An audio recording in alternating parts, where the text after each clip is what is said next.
दावा करता हूँ कि उसके गांव में भी जमानत जब्त कराने का काम करेंगे, बड़ौली गांव में।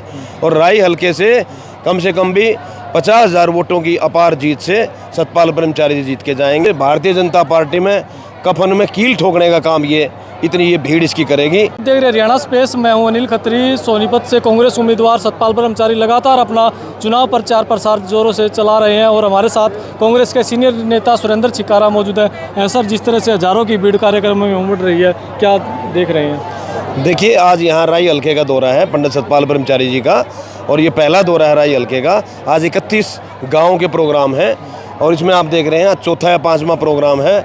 इसमें एक अपार भीड़, अपार लोगों का आशीर्वाद और स्नेह, जिस प्रकार से सतपाल ब्रह्मचारी के आशीर्वाद देने के लिए हजूम उमड़ा है, ये अपने आप में एक मील का पत्थर साबित होगा। और इस भारतीय जनता पार्टी में कफन में कील ठोकने का काम ये इतनी ये भीड़ इसकी करेगी। एक एक वोट हाथ के निशान पर डाल करके पंडित सतपाल ब्रह्मचारी को इस प्रदेश की, इस देश की सबसे बड़ी पंचायत में भेजने का काम करेंगे। राई हल्के से में जो बीजेपी के प्रत्याशी है वो भी राई हल्के से ही विधायक भी हैं और आज आपके कार्यक्रम राई हल्के में ही चल रहे हैं। और जितना रोष और जितना लोगों में एक पीड़ा और दुख है कि हमने एक गलत विधायक का पीछे चयन किया, अब उसका बदला इसको बहुत भारी वोटों के अंतर से हरा करके ये राई की जनता लेगी।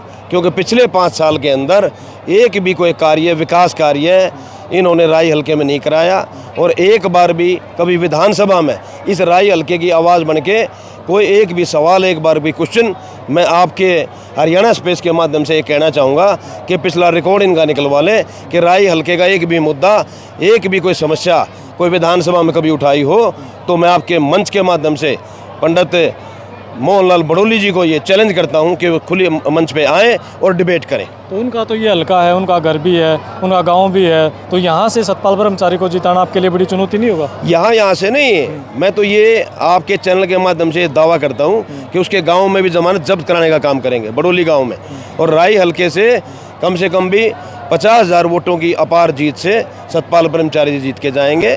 और पूरी लोकसभा क्षेत्र में 4 लाख के अंतर से पंडित सतपाल ब्रह्मचारी जी जीत के और आशीर्वाद लेके और प्रदेश के मुख्यमंत्री चौधरी भूपेंद्र सिंह हुड्डा को साथ साथ बनाने का काम भी करेंगे। चुनाव लोकसभा का, आप साथ के साथ भूपेंद्र हुड्डा को मुख्यमंत्री बनाने की बात जोड़ देते हैं, ये दोनों चीज़ें एक साथ कैसे? ये एक साथ इसलिए है कि देखिए, ये एक बटन से केवल लोकसभा का चुनाव नहीं होना, इससे प्रदेश के मुख्यमंत्री का चुनाव भी होना है, इससे हल्के के एमएलए का भी चुनाव होना है।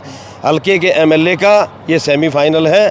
अब जैसे ही एक बटन हाथ के निशान पर ये वोटर दबाएगा, उससे सतपाल ब्रह्मचारी जी तो संसद में पहुँचेंगे। यहाँ का जो प्रत्याशी, कांग्रेस का जो उम्मीदवार विधानसभा का आएगा, उसको भी जिताने का काम करेंगे। और प्रदेश के मुख्यमंत्री चौधरी भूपेंद्र सिंह हुड्डा को इस राजगद्दी पर आसीन होने से फिर कोई रोक नहीं सकता।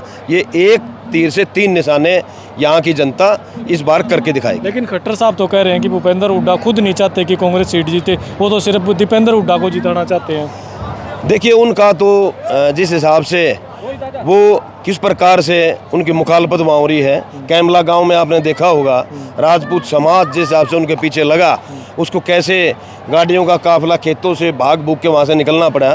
तो मनोहर लाल खट्टर जी की लोकप्रियता तो इस बात से झलकती है कि लोग उसके पीछे भाग रहे हैं और प्रत्याशी आगे आगे भाग रहे हैं। इससे ज़्यादा दुर्दशा जो प्रदेश के मुख्यमंत्री 10 साल रहे हो शायद नहीं रही हो।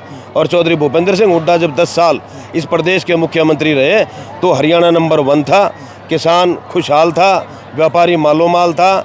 और उस समय एक कहावत थी कि हुड्डा तेरे राज में जीरी गई जहाज में, और आज किसान सड़कों पे हैं। 750 किसानों ने शहादत दे दी। उसके बाद एक बार भी प्रदेश के मुख्यमंत्री और पूर्व मुख्यमंत्री ने, चाहे वो सैनी साहब हों और चाहे खट्टर हों, एक बार भी किसानों की, मजदूर की, व्यापारी की, कर्मचारी की और किसी भी वर्ग की वो बात नहीं करते। केवल धर्म और धर्म की और जात पात की राजनीति वो करते हैं। अब लोग इस बात को समझ चुके हैं कि बीजेपी बहुत झूठी पार्टी है। अब उनके झांसे में कोई आने वाला है नहीं। आने वाला टाइम केवल और केवल कांग्रेस पार्टी का है।